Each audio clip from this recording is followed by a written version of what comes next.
When I opened my eyes, the first thing I noticed was the smell. It wasn't Michael's cologne. It was something sharper, unfamiliar, like cedarwood and a hint of laundry detergent I didn't recognize. I blinked, trying to adjust to the morning light filtering through the half-closed blinds, and instinctively turned to my left, expecting to see my husband's tousled hair and the slow rise and fall of his chest. But what I saw made my entire body seize up in cold, paralyzing fear. There was a stranger in my bed. He was lying there, peacefully asleep, on Michael's side of the bed using Michael's pillow. For a few moments, I couldn't breathe. I just stared at the man, unable to move, unable to speak. Dark hair, strong jawline, faint stubble, probably mid-30s. Definitely not Michael. My brain scrambled for an explanation. Was this some bizarre dream? Had I wandered into the wrong apartment after a 12-hour ICU shift? Slowly, carefully, I started to pull away, inching toward the edge of the bed. But then he stirred, his brow furrowed and his eyes opened, steely gray, alert, confused. We locked eyes for a long, excruciating second.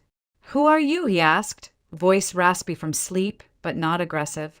"I should be asking you that," I whispered, gripping the blanket to my chest. "Why are you in my bed? In my apartment?" He sat up fast, startled, scanning the room. "Your apartment?" "I live here," he said, frowning. "I got back from a business trip late last night. This is my place." I shook my head violently. "No, my husband and I have lived here for 6 months. We have a lease. This is our home." Still holding the sheet around me, I stumbled out of bed, my legs barely supporting me. The man, who soon introduced himself as Andrew Foster, followed me into the hallway and pointed toward the living room. "Look, I'm not trying to scare you," he said calmly, "but I have the ownership documents. I bought this place 3 years ago." He reached into a drawer and pulled out a folder. Inside were official-looking papers with seals, signatures, and dates. His name, the address, all matching. "No, this can't be right," I murmured, flipping through them with trembling hands. "We rented this place through a real estate agency. We paid a deposit, first month's rent. My husband signed everything." "Can I see the lease?" he asked. I nodded, feeling sick, and retrieved the yellow folder we kept in the top drawer of the dresser. I handed it over, watching as his eyes scanned the pages. His expression changed. What had been confusion now shifted into concern. "This is a fake," he said slowly. "Not even a good one. I've never authorized anyone to rent this apartment. I've been away for work in Dallas for 6 months. I just got back last night." I sat down hard on the edge of the couch, my mind spinning. None of this made sense. Where was Michael? Why hadn't he told me? I grabbed my phone and called him. No answer. I tried again, voicemail. Michael always picked up. Even in meetings, he'd at least text back. My heart started pounding. Something was wrong. "I need to call him again," I said, dialing with shaking fingers. Andrew turned to give me privacy, stepping toward the window. But it was the same. Voicemail. Again and again. "He's not answering," I whispered. "He always answers me. Always." I stood, walked toward the bedroom closet, flung it open, and froze. Michael's suits, his ties, his carefully pressed shirts, everything was still there. But Andrew stepped beside me and opened the other side of the closet. "These," he said, slowly pointing, "none of these are mine. And my things, they're all gone." I stared at the familiar navy blue blazer Michael wore to important meetings, the striped tie I gave him for our anniversary. How could this be happening? My husband, the man I trusted, had been living in a stolen apartment? Andrew pulled out his phone and made a call. "Roman? It's Andrew. Do you know if anyone was using my place while I was gone?" He paused, listening. 3 months ago, a guy moved in, said he bought the place. He glanced at me. Did he say his name? Another pause. "Michael Russo. Thanks." I sat down again, this time on the floor, my back against the cold wall. The name hit like a brick. "That's my husband." Michael. And for the first time, I felt the full weight of what was beginning to unfold. This wasn't just a mistake. It was a betrayal. I must have sat there for 10 minutes without moving, just staring at the wall. Everything felt unreal. The warmth from the night before, the familiarity of our home, it was all a lie. My stomach churned as I forced myself to stand up and go back into the bedroom. I opened every drawer, every cabinet. Michael's things were there, yes, but only the ones that didn't matter. A few shirts, some socks, a cologne bottle half empty on the dresser. The laptop he always used? Gone. His passport? Gone. Credit cards, bank statements, files? All vanished. The essentials were missing. I opened the nightstand on his side of the bed. That's when I saw it, a plain black folder wedged in the back, hidden beneath some old receipts. I pulled it out, my hands trembling. Inside were documents, strange documents, fake leases, photocopies of IDs with different names, none of them his. But the face on each? Slightly altered photos of Michael. Different hairstyles, different facial hair, slight tweaks. My throat closed. What was this? There were photos of keys, floor plans of various apartments, notes scribbled in Michael's handwriting, aliases, schedules, dates. My fingers went cold. Andrew, I called, barely able to speak. He stepped into the room, and when he saw what I was holding, his face turned grim. We sat down on the edge of the bed. I laid out the contents of the folder on the comforter. These can't be real. I don't understand. Andrew picked up one document, read silently, then looked at me. He wasn't just squatting here. He's been doing this for a while. This is a system. He's impersonated multiple people, rented or used several places under different names. And from what I can tell, he's good at it. My hands went to my temples. I was trying to breathe, but every inhale hurt. Michael's a real estate agent, I whispered. He knows the industry, the paperwork, the language. He used to talk about finding the perfect deal all the time. I thought it was just his passion for work. I didn't know he was. A knock on the door snapped me out of it. Andrew looked through the peephole. Neighbor, he said. He opened the door. An older woman with kind eyes stood outside. Andy, you're back, she said with a surprised smile. I thought you were still in Texas. I just got in last night, Andrew replied. This is Maria. She's been living here. Can we ask you something? The woman glanced at me with curious concern. Sure, dear. Do you remember when someone moved in across the hall? 3 months ago, a man, maybe mid-30s, dark hair, said he bought the unit. Oh, yes, she nodded. Polite man. Said he just closed on the place. A few days later, I started seeing his wife too. You, I suppose. I gave a weak nod. And lately? Have you seen him? Andrew asked. She frowned, thinking, well, not this week. But 2 nights ago, I saw him with a huge duffel bag. Looked like he was heading out on a trip. At hour 2, around midnight. That's when it hit me. That night, I'd been working a double shift at the hospital. They'd asked me to cover for a sick colleague. I didn't get home until after 2 a.m. He waited until I was gone, until I couldn't come home early. He planned it. As soon as the neighbor left, I turned to Andrew, my voice shaking. He studied my schedule. He always asked about my shifts, when I worked days, when I worked nights, when I had weekends off. I thought it was just him being thoughtful. But now, I see it. Andrew's face darkened. He planned this down to the hour. That duffel bag? Probably full of everything he didn't want to leave behind. He sat down beside me again. Maria, we need to face the truth. Your husband isn't just hiding. He's running. Running from what? From whom? Or from what he's done? I nodded slowly, numbness giving way to a deep, aching fear. The man I married, the life we built together, might not have existed at all. And if that was true, what else had he lied about? I don't remember walking to the kitchen. My body was moving, but my mind was detached, floating somewhere between shock and disbelief. I gripped the edge of the counter just to steady myself. The world around me felt blurry. The apartment, the place I had called home for 6 months, suddenly felt foreign, like a movie set left behind after filming. I pulled out my phone again and stared at Michael's name in my contacts. I didn't dial. I just stared, hoping, somehow, that it would ring and he'd call first. Tell me it was a misunderstanding, that he was coming home. But I knew better. A thought struck me, sharp and terrifying. Our savings, the account we'd built together, dollar by dollar, month by month for 5 years. The account we'd said was for a down payment on our own home someday. I opened my banking app, hands shaking, and stopped breathing. Balance.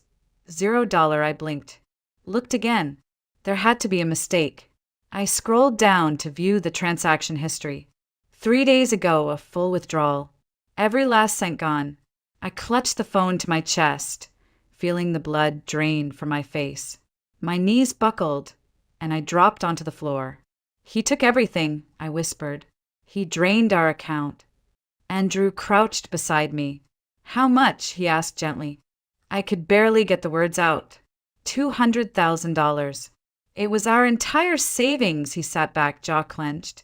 Now it makes sense, he muttered. He didn't just want free rent. He was staging an exit. The apartment, the fake documents, your money. It was all part of the same plan. I closed my eyes, trying to hold back tears. How could I not have seen this? I'm a nurse.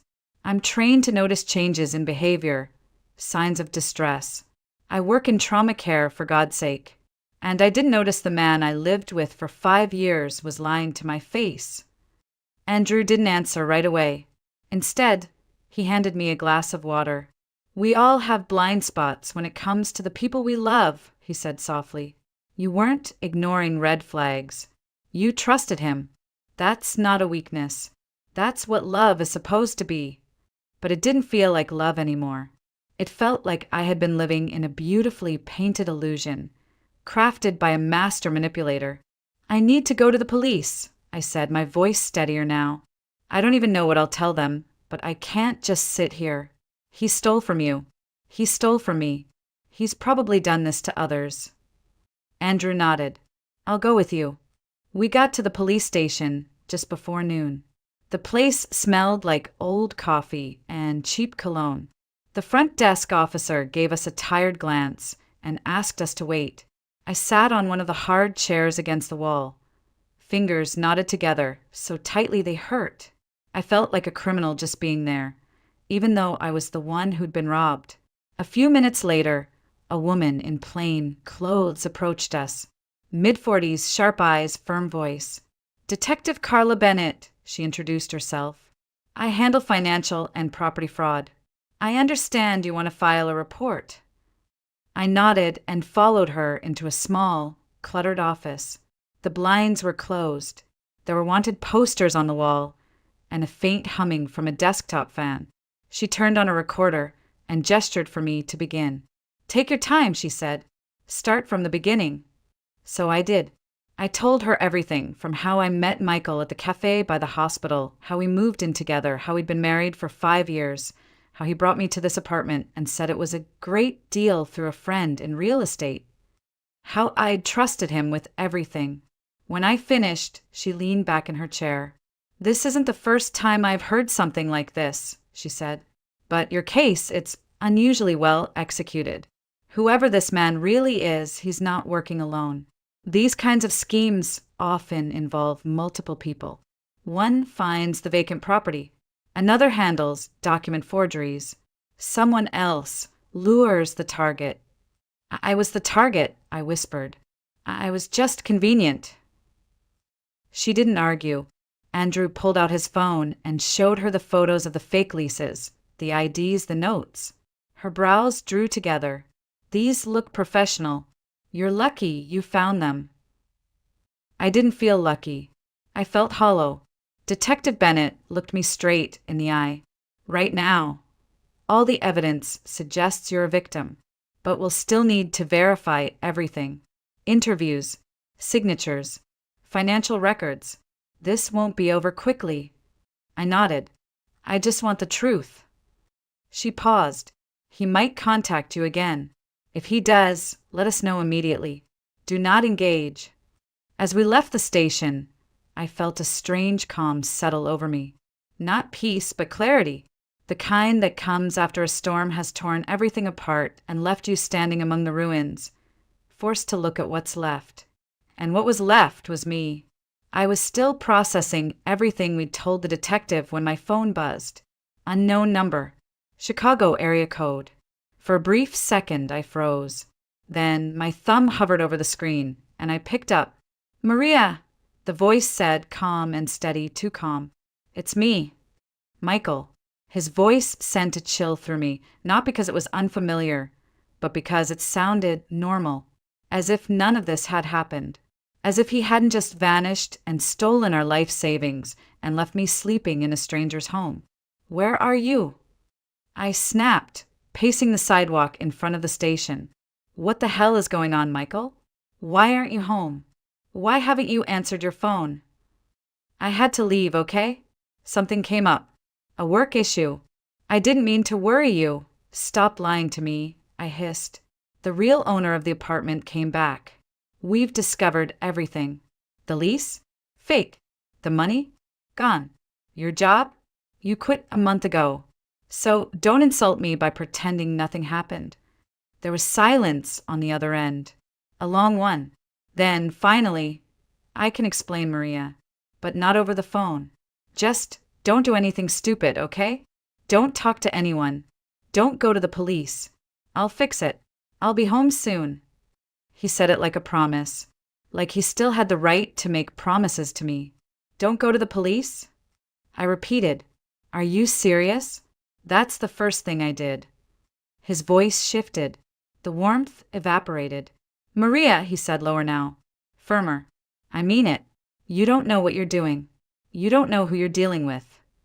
Then tell me, I challenged. Tell me who you are. Because clearly, I've been sleeping next to a stranger for 5 years. The line went dead. I stood there, staring at the screen, heart hammering in my chest. He knows, I whispered when Andrew walked up beside me. He knows you're back. He knows we went to the police. He told me not to talk to anyone, not to do anything stupid. Andrew's face darkened. Then we need to move fast. That night, we double-checked all the documents, made more copies of everything we'd found, and backed it up in the cloud. Every detail, every name, every address. It was like building a case against a ghost. I was just starting to doze off on Andrew's couch, wrapped in a blanket when the doorbell rang. My heart jumped. Andrew paused, turned off the music, and walked cautiously to the peephole. Then he stepped back. It's him, he said. My blood turned to ice. Michael. He nodded. He's holding a bouquet of flowers. Of course he was, always with the performance. What do we do? I whispered. We don't open that door, Andrew said firmly. No matter what. The bell rang again. Then, a second time, longer, more impatient. Then came the knock. And then his voice. Maria, I know you're in there. Open the door. I need to talk to you. I walked toward the door on trembling legs, but I didn't answer. His voice grew louder, more insistent. Stop this nonsense. This is ridiculous. I can explain everything. I almost laughed. Explain everything? How do you explain 5 years of lies? Michael, I said from behind the door, how are you planning to explain the forged lease? The stolen money? The double life? There was silence. Then his voice changed. It dropped all pretense. You have no idea what you're getting involved in. Open the damn door, Maria. Now, before things get worse. Andrew stepped forward. If you don't leave right now, he said loudly, I'm calling the police. Michael's reaction was instant and vicious. And who the hell are you, he snapped. You think you know what's going on here? You don't. You're interfering in something that doesn't concern you. This is my property, Andrew replied coldly. And Maria is no longer your concern. You'll regret this, Michael growled. Both of you. Then footsteps. Heavy. Fast. The door to the building slammed shut. I collapsed against the wall, my breath ragged. "He threatened me," I whispered. "My husband actually threatened me." Andrew didn't say anything for a moment. Then he placed a hand on my shoulder. "No, he threatened a woman he no longer controls. That's different." And somehow that made all the difference. I didn't sleep that night. Not really. I lay on the couch in Andrew's living room, wrapped in a soft blanket, listening to the city's distant hum and the occasional hiss of tires on wet pavement. Every sound made me flinch. Every passing headlight made my stomach tighten. It wasn't fear of violence. It was fear of facing the truth, that I'd wasted 5 years of my life on a man who never existed. Andrew brought me coffee the next morning, just like he had the day before. He didn't ask how I slept. He didn't try to make small talk. He just sat beside me at the kitchen table and poured a second cup for himself. That small kindness, silent, steady, meant more than any comforting words could have. After a few minutes, he looked up and asked softly, "What was Michael like in the beginning?" I didn't know how to answer. For a moment, I was afraid even remembering him would somehow give him power. But I made myself go there. "He was charming," I said slowly. "Not flashy, just warm, attentive." He remembered every little thing I said. My favorite music, my shift schedule, how I took my coffee. He always said he was amazed by what I did, how I cared for patients, how I stayed calm in emergencies. I thought it was love. I thought I'd finally found someone who saw me. Andrew nodded thoughtfully. Maybe he did, or maybe he saw something he could use. That stung more than I expected. "I feel so stupid," I whispered. How did I not see what he was doing? How could I have been so blind? "You weren't blind," Andrew said. "You were committed. There's a difference. He played a role, Maria. He studied you, your habits, your vulnerabilities. That's not love. That's manipulation." I looked away, blinking back the sting in my eyes. "We had a joint savings account," I said after a pause. Or so I thought. But really, I was just depositing into an account he had full control over. He told me it was easier that way, more efficient for long-term planning. I didn't even question it. He made me feel like I didn't need to. Andrew didn't say, "I told you so." He didn't need to. I was already drowning in shame. But then he added gently, "You trusted someone you loved. That's not something to be ashamed of. That's something to grieve." That word, grieve, hit hard, because it was grief, not just for the money or the apartment or even the betrayal. I was grieving the life I thought I had, the man I thought I knew. Later that afternoon, we took a walk around the block just to get some air. The sky was the color of ash, and the wind carried the scent of rain and distant smoke. Everything looked gray, muted like my thoughts, but moving helped. So did talking. We stopped at a bakery near the corner. Andrew bought us 2 warm croissants and insisted I eat at least half. I didn't have much of an appetite, but I forced myself. The flaky crust and buttery texture reminded me of Sunday mornings, before everything fell apart. "Have you told anyone else?" he asked as we sat on a bench nearby. "Friends? Family?" I shook my head. I don't even know what I'd say. "Hi. It turns out my husband's a con artist, and I've been living in a stranger's apartment for 6 months? They'd think I lost my mind."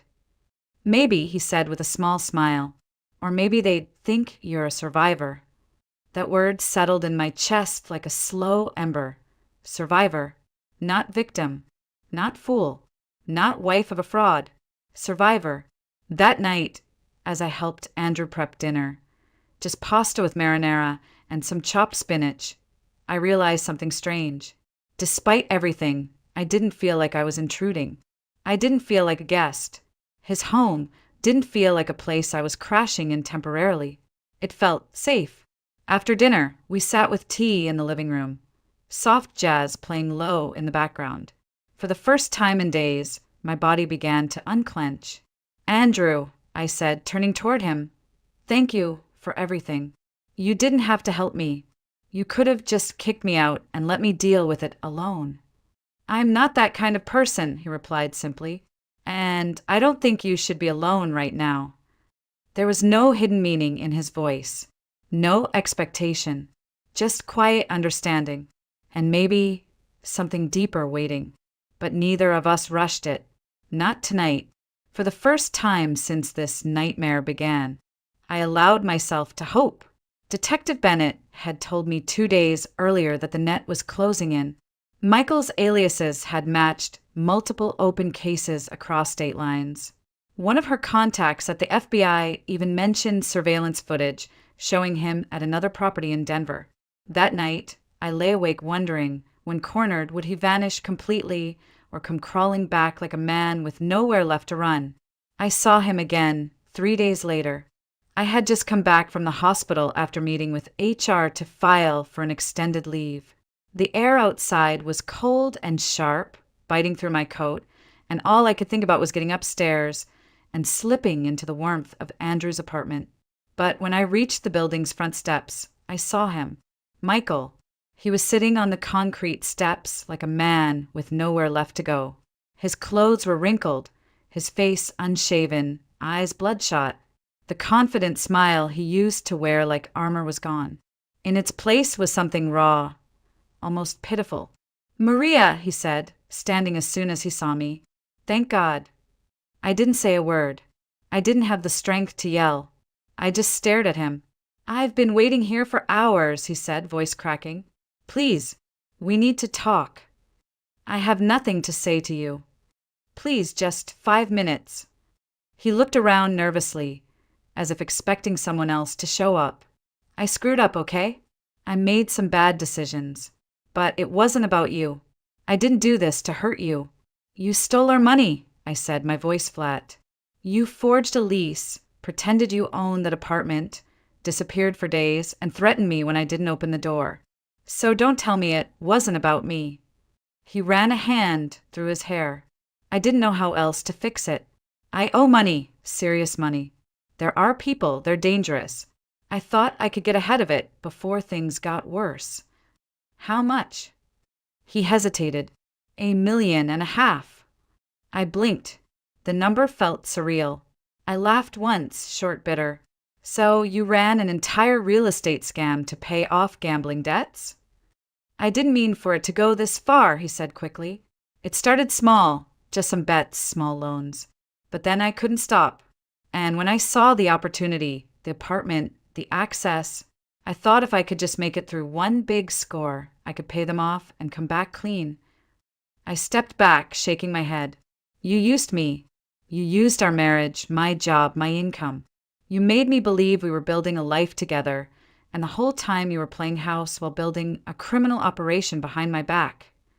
"I didn't want to bring you into this," he said, voice rising with frustration. "That's why I tried to handle it alone." "You emptied the savings account," I said, "the one we built together. That wasn't handling it. That was betrayal." He looked desperate now, eyes scanning mine for something. Maybe sympathy, maybe permission. "I need help," he whispered. "If I don't pay them back, they'll come after me. After you." And there it was, the threat dressed up as concern. "Let me guess," I said, arms crossed. "You want me to take out a loan. Use my nurse's salary to bail you out of something you chose to do." "Just for now," he pleaded. "Just until I can get back on my feet. I'll get a real job, I'll make it right. Please, Maria. We were good once, weren't we?" I stared at him for a long, heavy moment. "You're not the man I married," I said, finally. "Maybe you never were." I turned toward the door. He grabbed my arm. "Please, don't do this." The touch made my skin crawl. I yanked my arm away. "You already did this," I said coldly. "I'm just choosing not to let it keep happening." Andrew opened the door just then, sensing something was wrong. He looked between us, jaw tightening. "You need to leave," he said to Michael. "Now." Michael bristled. "This is between me and my wife." "Ex-wife," I corrected. "Soon." Michael glared at me with something ugly in his eyes.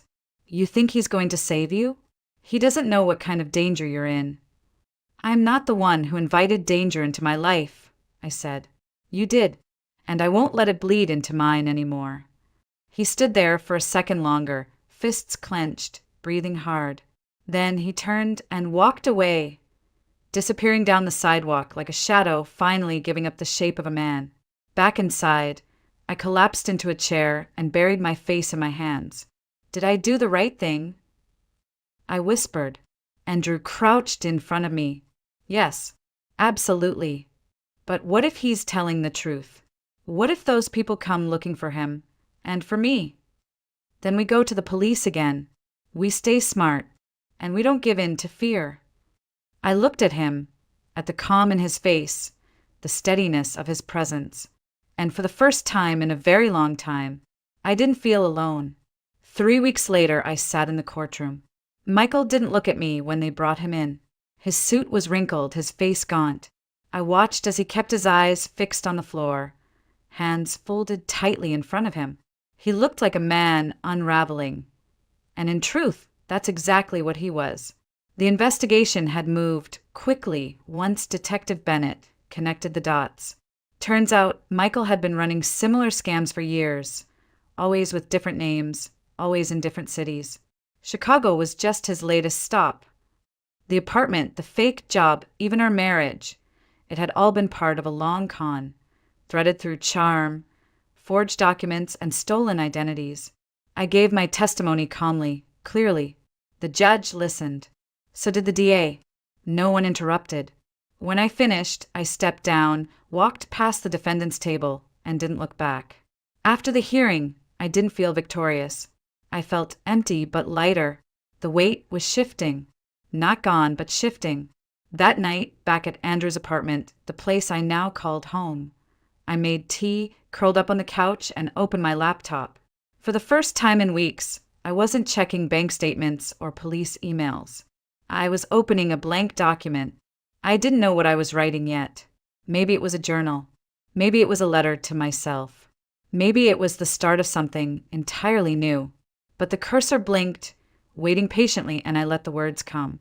3 days later, I found an envelope taped to the door. No return address. Just my name, written in sharp, almost angry letters. I opened it, slowly, heart pounding. Inside was a single note, handwritten. "You destroyed everything. Hope it was worth it." There was no signature, but I knew exactly who it was from. I called Detective Bennett. She sent someone to collect it. I wasn't scared, but I was done letting fear take up space in my life. "It's likely just a final power play," she told me over the phone. "A way to remind you he's still thinking about you. But that doesn't mean he still owns any part of your story." She was right, because that part of my life, the part where I kept looking for love in the face of danger, where I mistook obsession for devotion and silence for stability, was over.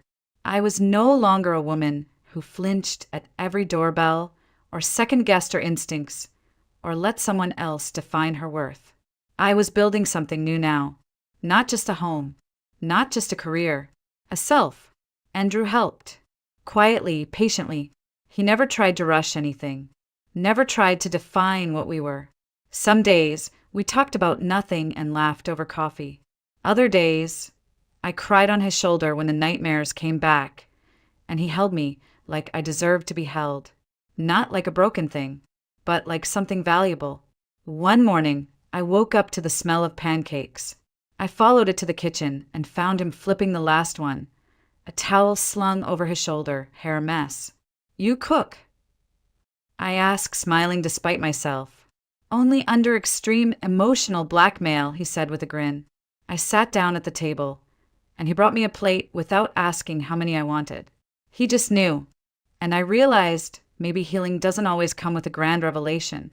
Sometimes it arrives quietly, wrapped in simple mornings, shared meals, and the slow trust of being seen.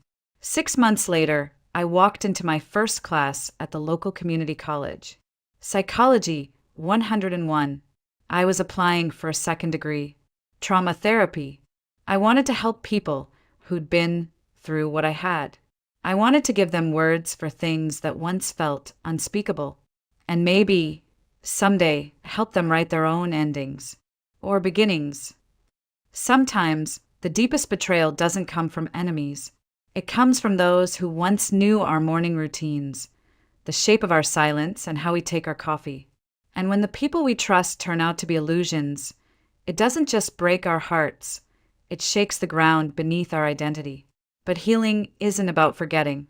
It's about reclaiming your name, your voice, your worth. Maria didn't get revenge by exposing him. She got it by refusing to shrink, by turning pain into purpose, by stepping out of the shadow of what was and choosing to write a new story on her own terms. Because sometimes survival is the loudest victory, and peace is the sweetest form of justice.